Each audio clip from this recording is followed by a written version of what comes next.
So hi everybody, and welcome to the first episode of Ethics Empowered, which is the new arm of The Only Way is Ethics. My name is Liz Ashall-Payne. I'm the founder at ORCHA, and I'm really honoured to have been invited to co-host this session with Julianna Tickell, who will introduce herself very soon. We're going to be exploring today the real-world challenges of embedding ethics into digital health, and really importantly, what that means for female leaders in this space. And I'm really privileged to be joined by some incredible female leaders. And I'm going to invite each of them to introduce themselves, and then we'll get on to our conversation. So, Jules, if you want to go first and then hand over to the next person, and we'll go like that. Thank you, Liz. Hi, I'm Jules. I'm a business development executive at Ashton's, a medicines management company, and I'm also studying law at university. And very happy to be here as a co-host. Thank you. Susan, would you like to go? Yeah, really delighted to be here. I'm Sue O'Leary. I'm an executive director with Mind, a mental health charity across England and Wales. So I lead our work in Wales, and I also lead our work across England and Wales in social impact. And as part of that role, I also chair the Wales Alliance for Mental Health, which brings together national mental health, suicide and self-harm prevention charities to influence government and policymakers on better kind of systemic outcomes in mental health for all. Nice to see you, everybody. I'm Dr. Penny Hayoglu. I'm a consultant clinical oncologist in the NHS, and I wear a couple of hats. I'm the Chief Clinical Information Officer for the Trust at University Hospitals Coventry and Warwickshire, and also the Chief Medical Officer at ICON UK, which is an oncology group. Nice to be here today. It's a really, really interesting subject. Hi everyone, thank you so much for having me. I'm Navneet. I'm based out of Bangalore, India. I'm a founder and CEO of Femtech India. We're India's first and largest women's health tech ecosystem. We help global companies to scale into emerging markets. So we work across 3 markets, India, UK, and US. I also lead podcasts on ethical AI in partnership with UNESCO, member of UNFPA, driving gender equity across South Asia, bridging the gender gap in science, health, and tech. So super excited to be part of this conversation. Thanks, Nadia. And that means, last but by no means least, Farry. Hi all, my name's Farry. My full name is Farry Rai. It's a Shona Zimbabwean name which tells people to like me. Basically, it puts a spotlight on me. So I guess my parents knew I'd been an entrepreneur. I'm a British Zimbabwean entrepreneur in the reproductive health at work space. My company, We're Eden, for which I'm a founder, is presently a revenue-generating pre-seed startup with a global remit, but starting out with the UK. And we are taking on the mission to democratize workplace fluency in reproductive health support for men and women. In the United Kingdom, this is a £20 billion problem or opportunity, depending on how you see it, affecting 13.5 million working men and women.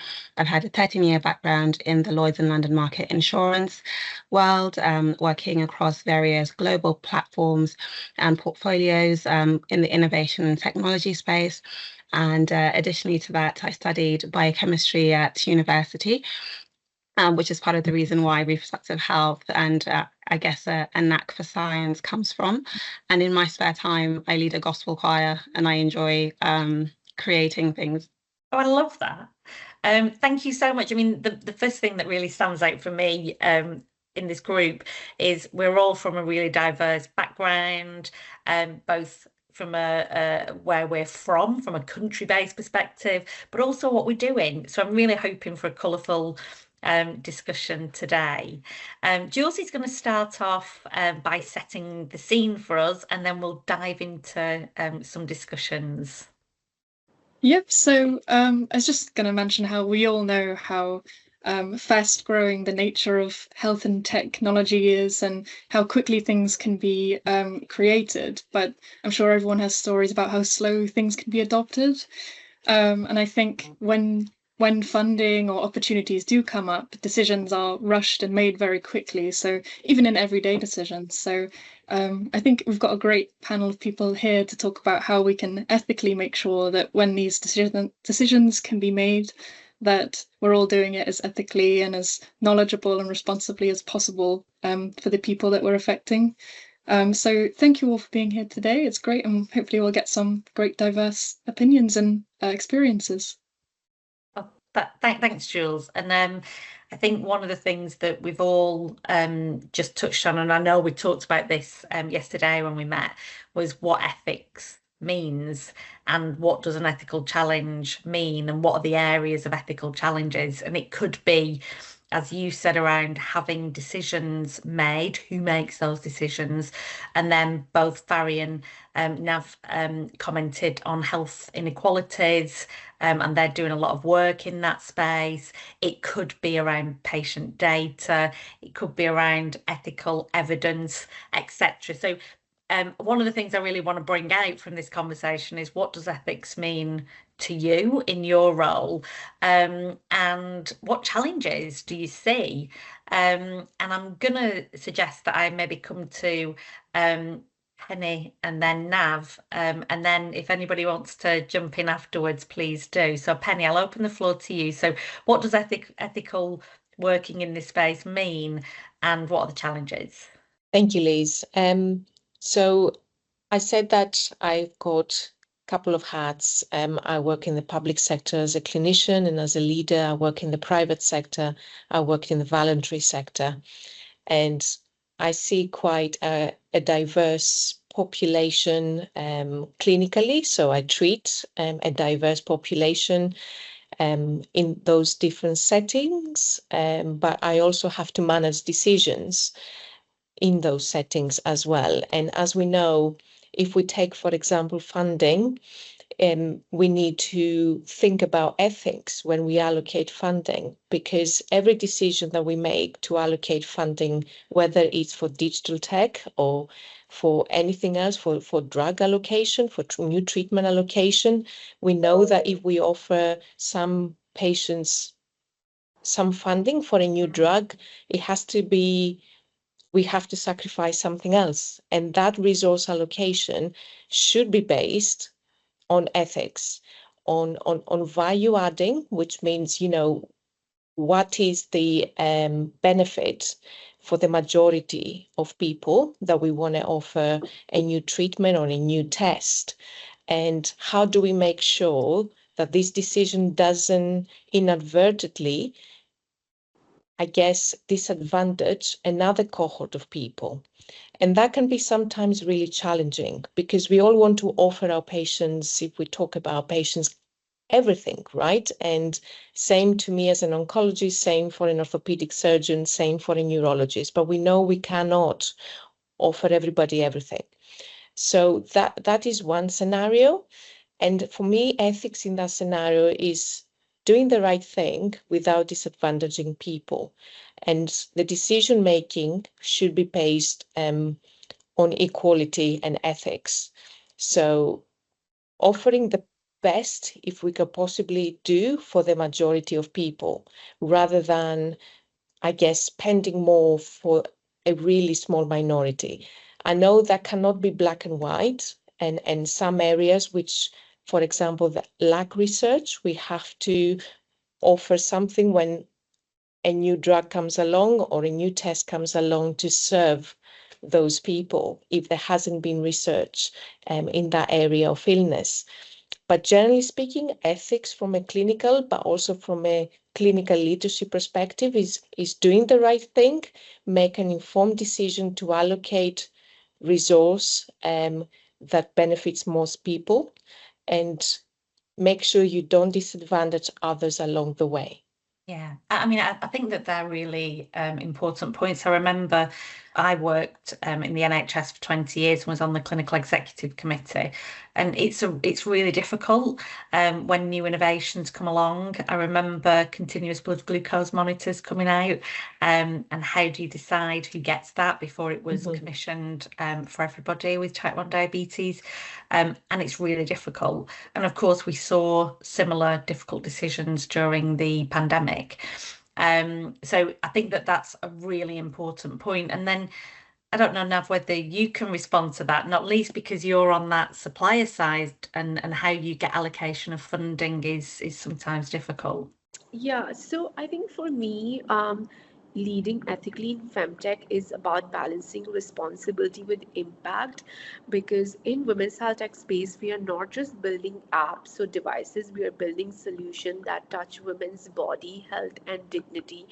And the challenges in this sector, it's already underfunded, under research, right? We all know that less than 2% of funding goes to women's health globally.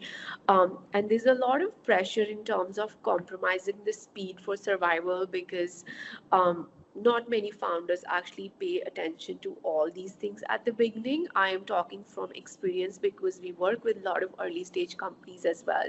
So for me, I would say like the success is defined for any company who's building in digital health space, especially when you're designing for female health. It should be transparency over shortcuts, and instead of designing that, you know, when you're actually designing that app, you're just actually designing experience which is around education and trust, which could also means that it can slow your growth.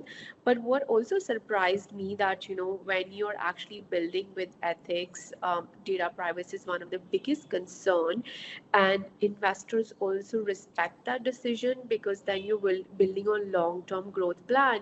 If you don't have your data privacy laws or things on place at the early stages, you can definitely feel a lot of barriers as you grow big or you expand into different markets, right? So I always see that it's built on long-term value. And as a woman in this sector, I feel like these are like ethics and reflection matters a lot, because we are not just shaping companies or conversations, we are building the culture how women's health is innovated. And for like next decade, which I already said, there are a lot of, you know, problems only that because of its underfunded and under research sector.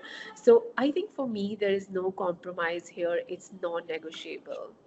Yeah, and thanks for raising that, because you're absolutely right. Women's health has been massively underfunded. You only need to look at the sample size in pharmaceuticals to know that we have been underrepresented. And then, of course, it's very well known globally that women's health is massively underfunded. So really great to hear that, and also really interesting to hear your perspective as an entrepreneur and your engagement with investors and their reflections. Sue, can I come to you?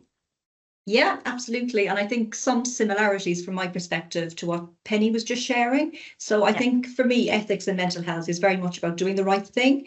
And particularly when you're supporting somebody's mental health through digital tools. So I think we've got a responsibility to ensure that people's privacy is protected, that they understand and, you know, are treated with respect, that there's a kind of an inclusive ethical element in the design of some of those apps and services, but also that that people understand that how it helps them and it doesn't cause them any harm. So I think there's a real challenge at the moment. There's real positives in terms of the number of mental health apps that are out there that we can all access to support our mental health. And I know, Liz, that you've done some research with ORCHA, which indicates that there's about 21,000 mental health apps currently. Yeah. But actually, that is an absolute minefield when you're trying to identify which is safe, which is the best for you. And, you know, I've been looking at some research recently, which was done by the Centre for Countering Digital Hate. And they particularly published a report around fake friends, which was looking at like 1,200 responses testing kind of chatbot functionality in relation to kind of common mental health queries. And in about 53% of those examples, there was harmful content shared, particularly in relation to suicide, self-harm, eating disorders, really harmful content. And this was with young users. And just to give you one example, one of the personas that they used was a 13-year-old called Bridget, and she was provided within 2 minutes with advice and support around how to take her own life. And she was also given a list of instructions around how she could cut herself, how she could overdose, even a goodbye note to her parents and friends. So I think that really does illustrate that there's real harm in terms of some AI and chatbot functionalities. And so I think in response to that, I mean, I'm really proud from a Mind perspective of the work that we're doing in collaboration with you, Liz, in ORCHA, to guide people to safe, ethical, tools that enable them to understand via the Mind Mental Health app library, which mental health apps are quality assured, are safe, are effective, are clinically tested, so that you're actually assured that the apps that you're using and downloading can support you in the most appropriate way. So yeah, so I think that's a real challenge at the moment, and it's an opportunity to really raise the standard ethically of the digital mental health apps and other functionality that people are making use of. Thanks, Sue. And it's actually the biggest driver for me. It's one of my biggest concerns, what you've just said, that people are actively going to find these technologies and not necessarily finding something that's even safe, let alone effective. So I think it's the story that you've just told there is, it really resonates. It will resonate with every listener. And I can say, as a mum, as a sister, as a daughter, as a friend, I want to make sure that my loved ones have access to safe, ethical, effective technologies. We all do. So thank you for bringing that up. Farry, we're really interested in what you've got to say, and then I'll come to you, Penny. Yeah, just really quite insightful and resonant, I think, viewpoints around ethics. I tend to concur with most of them. I would say in terms of the context for We're Eden and our growing team is around the reproductive health space. And we've gone as far as to define reproductive health as the conditions and life stages that affect the reproductive health system in men and women. So when it comes to the definition for ethics for us, it's actually largely around that gender inclusivity piece. And I really did kind of resonate with some of what Navneet in particular shared around women's health. I would say the spectrum, or the part of the spectrum of that we look at We're Eden, is actually removing bias when it comes to reproductive health, where we find with AI, with a lot of the large language models, I won't name names because I don't know how far the podcast is going to go, and I'd rather it went far without impediments. So it's a case of you type in reproductive health and you get stats about women, but you're not getting stats about men, right? So for us, ethically, it's that gender inclusion and talking about how this affects men and women. We know in the context of fertility, some people say it's like 50% cases are male infertility. However, that's still something that's a conversation piece because it's not widely known yet. It's not widely adopted yet. So there's we've gone for as much as possible the full gender spectrum. For us, reproductive health is 72 plus conditions and life stages affecting men and women. So it's I think that's really interesting to give that perspective, because I don't think it's necessarily one that comes up very often. So it's really important that we talk about these things, because if we're not aware of them, then we can't do anything about them. So yeah, incredible. sure. Yeah, thank you. Penny, did you want to come in? Thank you. I think something that Navneet said that resonates with me and with all these dilemmas, sometimes ethical dilemmas that we face, whether during the implementation of digital technologies or otherwise, is transparency to the customer of, the rationale and decision making. And I think that kind of honesty of what do we do, for example, with the data, how do we protect your data, how did we come to your decision. I mean, NICE does have a really good cost effectiveness document that explains the rationale, but generally in clinical practice, we can do a lot better with being transparent of that decision making. So I just wanted to just say that this is a really, really important point. Yeah, I completely agree. We were part of a piece of research that looked at user reviews on technologies that are available in this instance on the app stores. And there was zero correlation between user reviews and quality.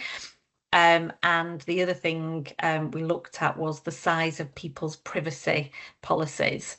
And like you, Farry, I'm not going to name any names, but there were quite a number of privacy policies that were weightier than the Bible.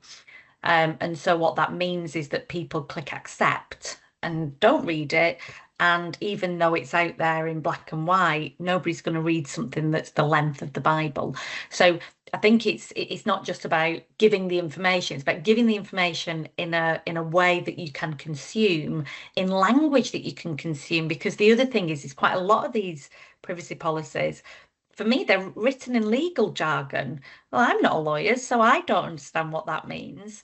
And of course, when you look at the average reading age, well, we're definitely not supporting people. So I think that's a really good point. And honestly, I could continue on this conversation about what ethics means and some of the challenges we've seen. But Jules, you're going to lead a few more questions in another part of the discussion. Yeah, so I would love to ask you about some of your experiences leading as a female, but just sort of leading in an ethical way, and how you manage expectations within teams, and how you have that culture of ethical adoption and decision making and different things. So I was wondering if we could do Farry and to start with, and then perhaps on to Liz from a more entrepreneurial perspective, and then perhaps Penny and then Susan from a more larger organization policy level, sort of. Yeah, if that's all right. Yeah, sounds good. Thank you, Jules. So the question is around female leadership and navigating challenges in the digital health space. I would say digital health and by many measures, technology more broadly is it's still pretty male dominated, call a spade a spade, and that's due to several factors, but the types of challenges that brings is in leadership style. So for me as an entrepreneur at We're Eden, and I'm an operator turned entrepreneur, as I touched on my insurance background. So I found that particularly with male stakeholders and particularly with certain authority figures, it's adopting a different communication style. Often with because people have different strengths, and I find with the team I'm building at Eden, which currently stands at 6 value exchange roles, and we are recruiting, there is such a plethora of different personalities. And for me, effective of female leadership as such is being able to, in many ways, adapt to the person in front of me, but also using effectively my frame and my narrative in terms of why the work is important to me, in terms of my experience of dysmenorrhea, which is painful periods, and struggling to articulate that in the workplace. I think it's really about owning my frame and owning my narrative. And for many women, particularly of an African background like myself, this is challenging because culture doesn't necessarily teach nor enable us to have agency. So I think agency is a big thing. And also, yeah, just empathy, right? Because some people, all they know is their world. And if you want to be effective, it's about relationship building and actually coming into somebody else's frame. So I think that dexterity that women are so known for, right? That Tina Turner song, I'm Every Woman, It's All in Me, comes to mind. Really just that ambidexterity in the leadership approach, which women are commended for, I think, has been really quite vital for us to get to where we are today. Thank you, Farry. That's really important to talk about. And I think about communicating and understanding, talking to people in different ways is important to make different impacts and build trust. It's very important. Thank you for your perspective. Liz, how did you find implementing ethics? Yeah, I mean, I think that one of the key things that we do at ORCHA is we're not just looking at quality standards and requirements. We're also really thinking about who's going to be the user of this product and will it meet their personal preferences and needs. And that was really, really important to me. And I quite often use myself as an example. So, like many people, I live with a long-term condition. I live with type 1 diabetes. And on my journey as somebody who lives with and manages that long-term condition, I've not only always just wanted a quality product that's effective, but I've wanted a quality product that met my needs at that moment in time. And I'll give you an example. When I was first diagnosed, it was actually very late onset. I needed education information. And then actually, it wasn't very long after I got diagnosed that I wanted to have another baby. And so that posed a different challenge for me, different product, different need.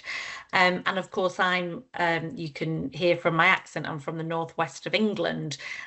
So I wanted something that was culturally aligned to me and that worked on my technical preference. And so one of the things that I was really keen to do when I set up ORCHA was not just establish an organisation that checked for quality requirements and ethics, but also thought about the personalisation of products. And as a woman who uses technology, I think we're getting better, but I don't think we're there yet. And a really basic example is I like wearing a wearable to track my health. And you know, when they first came out, it was really the Apple Watch or a Fitbit. Well, I'm not a very sporty person, and they looked quite male, and it really frustrated me. And I thought it's very obvious that we're not building technology for women. And actually, what I want as a middle-aged woman will probably be different to my friends' kids who are like 15, 16.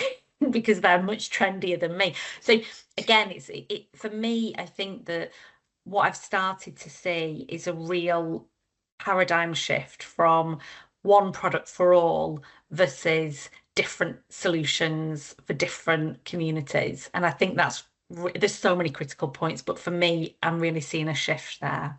And it's interesting input from different angles. Thank you. And Penny, you talked before about being a CCIO and how the challenges that you have to make affect lots of different people and major groups and marginalized groups.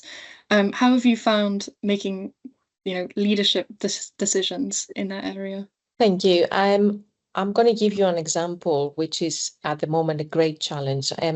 In a way, a good challenge. In the NHS, we've got lots and lots of data that we can use for the benefit of patients to personalize treatments, as Liz said, as long as we collect them. Okay, we've got now the tools like electronic health records, and they're able to help us as clinicians to adopt them properly. So really collect that socio-demographic data, which will help us link the data to outcomes of the treatments that we give. And only by doing so consistently, we will be able to understand what works and what doesn't for some populations that may be at the moment at disadvantage. They have poorer outcomes, and we sort of know those populations already. So my role as a clinician, but also as a clinical leader, is to enable our staff to actually adopt those technologies correctly, not just for, obviously protect the data, but also collect the right data so that it means something to the patients. And when I ask, for example, patients if they want to enter research, I can tell you that more than 90% say yes, that as long as we protect and keep the data confidential, they want to be able to contribute. But if you look at oncology research for the above 70 years old or for people who don't speak English, they're usually not included.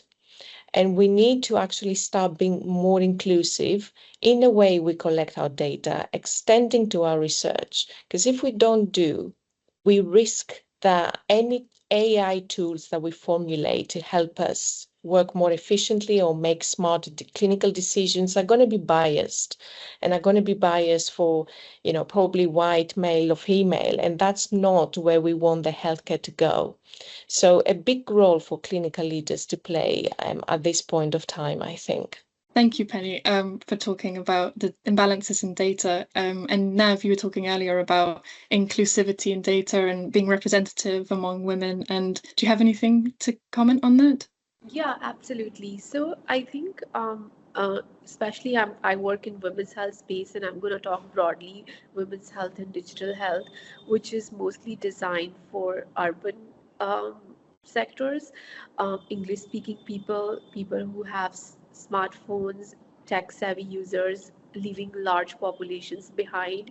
So, for example, if we look at India, which is world largest demographic power, even 50% of women, which makes 600, almost 40 million women, which largest demographic power in the world. But 40% of women in rural areas, they have access to smartphone, but they don't have access to technology, how to use this digital tools, right? So which actually raises serious questions and concern that if we are building a tech to save lives, to improve health, who are we really serving if the people who have access to technology, they don't know how to use it? So there has to be like advocacy and awareness part as well, not leaving marginalized communities behind. Because for me, building access, which also means giving access to every single woman. And now we have access to AI tools that we can build into different language models, which means that we have a larger access to create better health outcome, right? And then I'm going to add on here, when we look at AI driven health tools, right?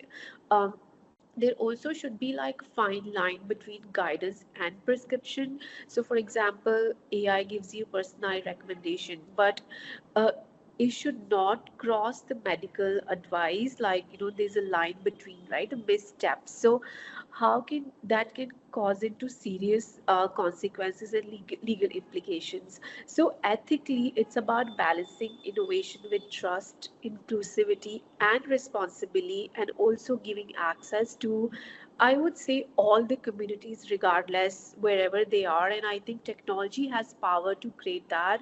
What we need to be more conscious about is how do we build that ethical standards that, uh, we are including all the voices, regardless of the background, or, you know, uh, another thing I want to add on here, like when we're looking at countries like India, which is very diverse, but we just don't have when I look at other countries, I'm not going to name it, but I would say a lot of people feel racist, or there's a racism in particular countries, people just call it, right? But when we look at India, we also have a caste diversity, that which means that even though within India it's so diverse that uh, people who have access to technology, who have access to best health, is also by the caste, by the wealth, right? So I think these things, a narrative has to be in the perspective when you're designing such health solution, uh, and considering that, hey, it's everyone have access. So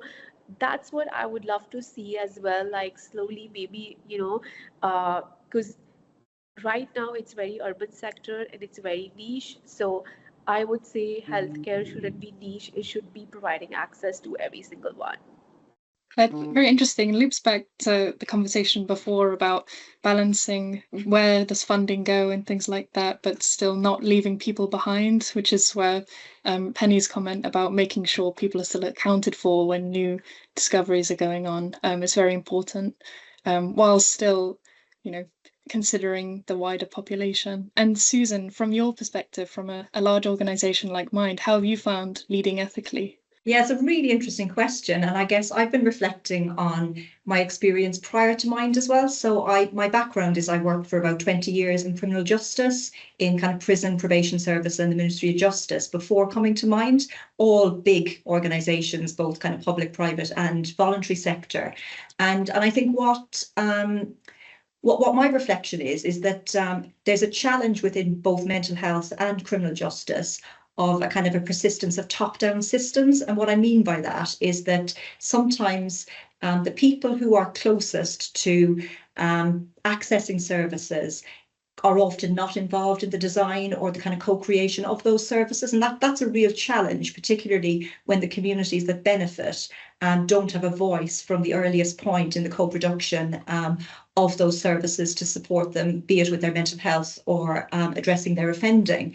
So I think that where co-production is treated as a bit of a tick box exercise, it really does a disservice to to just how beneficial services could be if you bring diverse voices and diverse experiences into those conversations at the earliest points.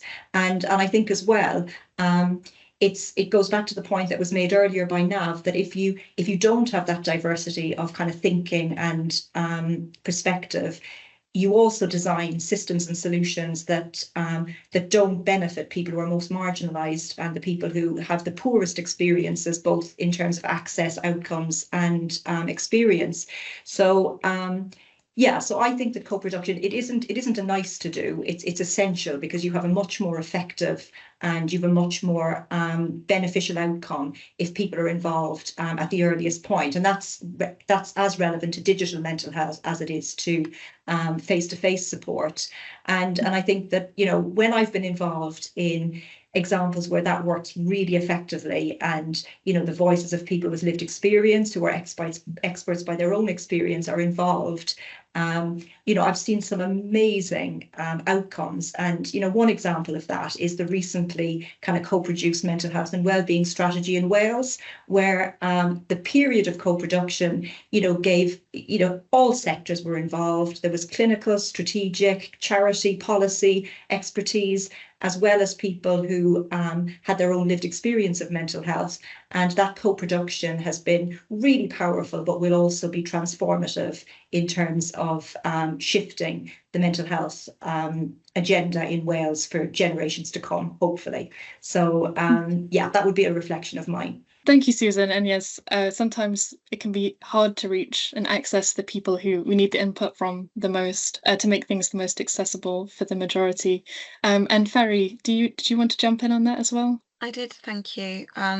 Just to certainly stand at the same kind of front line as such in terms of that importance of co-production, co-creation.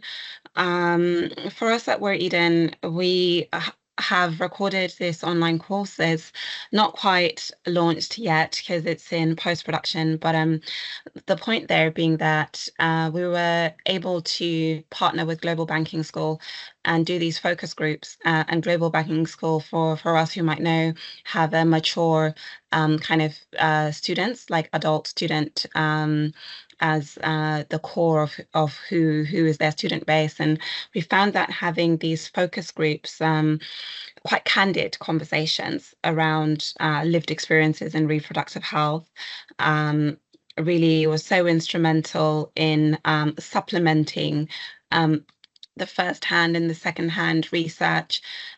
We use the 20 billion figure that is from a study by AXA Health and CEBR, Centre for Economics and Business Research. But there's really a different type of value, like a different type of understanding that comes from those focus groups, from those interviews, and that first-hand sort of data gathering process.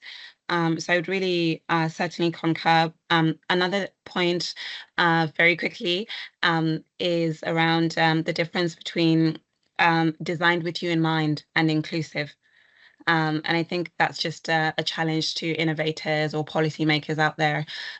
Designed with you in mind often is the methodology that will get those groups that are underrepresented due to historic factors to come to the table. Inclusive means I've said you can come, and if you don't show up, I'm going to say, I said you can come. That's quite a different thing. Yeah, and hearing how you're doing it also expands how other people can learn to do it and integrate it as well. So thank you for your experiences. And Penny, did you want to comment? I wanted to agree so much with Farage, actually. And in the NHS, sometimes we talk about inclusion, but in order to reach those hard-to-reach populations, we have to actually invest a co in where they are. Which means it could be community halls, it could be different areas depending on people's culture. But we need to do that in order to understand what works and what doesn't. Otherwise, just sharing the information of what we are planning to do and thinking that this is inclusion, that's not inclusion. It's just letting people know what you're going to do. So I think that's a really, really extremely important point. I think that that's such a rich conversation. I mean, I'm not going to lie, I really want to delve into a little bit more about where you've seen good examples, where you've seen learning from maybe things that went wrong. I think that quite often we don't talk about what went wrong. And maybe we'll keep that for the next session, because I know that this is the first of many. And we are at just over an hour, can you believe? So I was going to ask each of you to just give our listeners, what is the one thing that you wish every leader in digital health understood about ethics? We've got the most incredible wealth of experience and knowledge in this virtual room. And I'm sure that everybody would like to know your one top tip. I'm sure that you could probably write a book on your top tips, each of you. But if you can have a think for your one top tip. And I'm not sure if somebody wants to jump in, because I feel almost a bit mean picking on somebody, but yeah, yeah, great, go for it. I would say fail forward. It's a great question, and it's not like the startup trope. It's so real. Fail forward and just like be resilient. Yeah, as just an immense kind of principle for us at We're Eden, and it's why we're still here. So that's my top one. I love that. Do you know what? I've never heard of that phrase, fail forward. What does it, tell me a little bit more about that? Yeah, sure. So it's kind of borrowed from, Thomas Edison and the, is it 100 or 1,000 tries for the light bulb? It's many tries, right? Yeah. With zeros. And he kept failing, but he failed forward. The Wright brothers. So learn fast. Yeah. And move on and keep going. Right, okay. I just love that it. phrase. I'm definitely stealing that. Thanks, Farry. So my advice is anyone who's building in digital health and women's health space, that think beyond compliance, think about the human on the other side of the screen. Every product, every feature, every growth hack has a real person attached. So if you honor that, ethic becomes your competitive advantage, not just your moral obligation. So put human first, and then your trust becomes your biggest advantage and also long-term growth plan. I love that. Thank you. For me, for whoever wants to implement or implement digital tech, it would be, we need to understand what the problem that we are trying to solve is. Because sometimes we think that a new shiny technology will come in and solve, we think, some problems, but actually what is the real challenge and how can we apply a population health perspective to those challenges? We know there are vast health disparities in the UK, in other parts of the world. So I would say for leaders that, identify your problems, work with the people who know and understand and live it in order to design long-lasting technologies. I think that's really insightful, and I think you're absolutely right. I think sometimes as systems we think we're doing that, but we're not really. And even down to the time of day that you might run a session, if you run it around school drop off or school pick up, guess what? There's a whole demographic that won't be able to join the conversation. So I think you're absolutely right. Yeah, it's a great question. And I mean, I think ideally to build ethics in from the beginning at design stage for the best kind of outcomes and the best impact for the people that we're trying to support. But I would also say that if you are a developer, if you're somebody who's involved in quality assurance, I think if you've got something at the moment that is a digital solution to kind of health or mental health, I think if there's something about putting that through quality assurance, having an assessment of just how safe, how effective, how clinically viable it is. And I think I think, you know, the work that you're doing, Liz, in ORCHA, which is supporting us with the Mind App library, I think not only does it navigate people to safe digital support, but it also raises the bar. So if there is an app that isn't, you know, meeting quality standards, then actually you get a really, really good set of guidelines around how to raise the bar and how to make improvements to that. So I mean, my plea would really be for anybody who is an app developer to sign up to that process and ensure that what you're providing is safe, effective, and is, you know, respecting people's personal privacy and data. And I think that really resonates with the story you told. And if maybe what we can do is get the link to that research that you talked about, because that is just so stark. And I think that will stay with every listener. So thanks, Sue, for that. So this is definitely going to be easier said than done. But from my experiences talking to people, if you can put politics and influence and other potential benefits to the side and make actions and decisions with empathy and compassion, you'll go a lot further and you'll help a lot more people, I think. Yeah, I completely agree.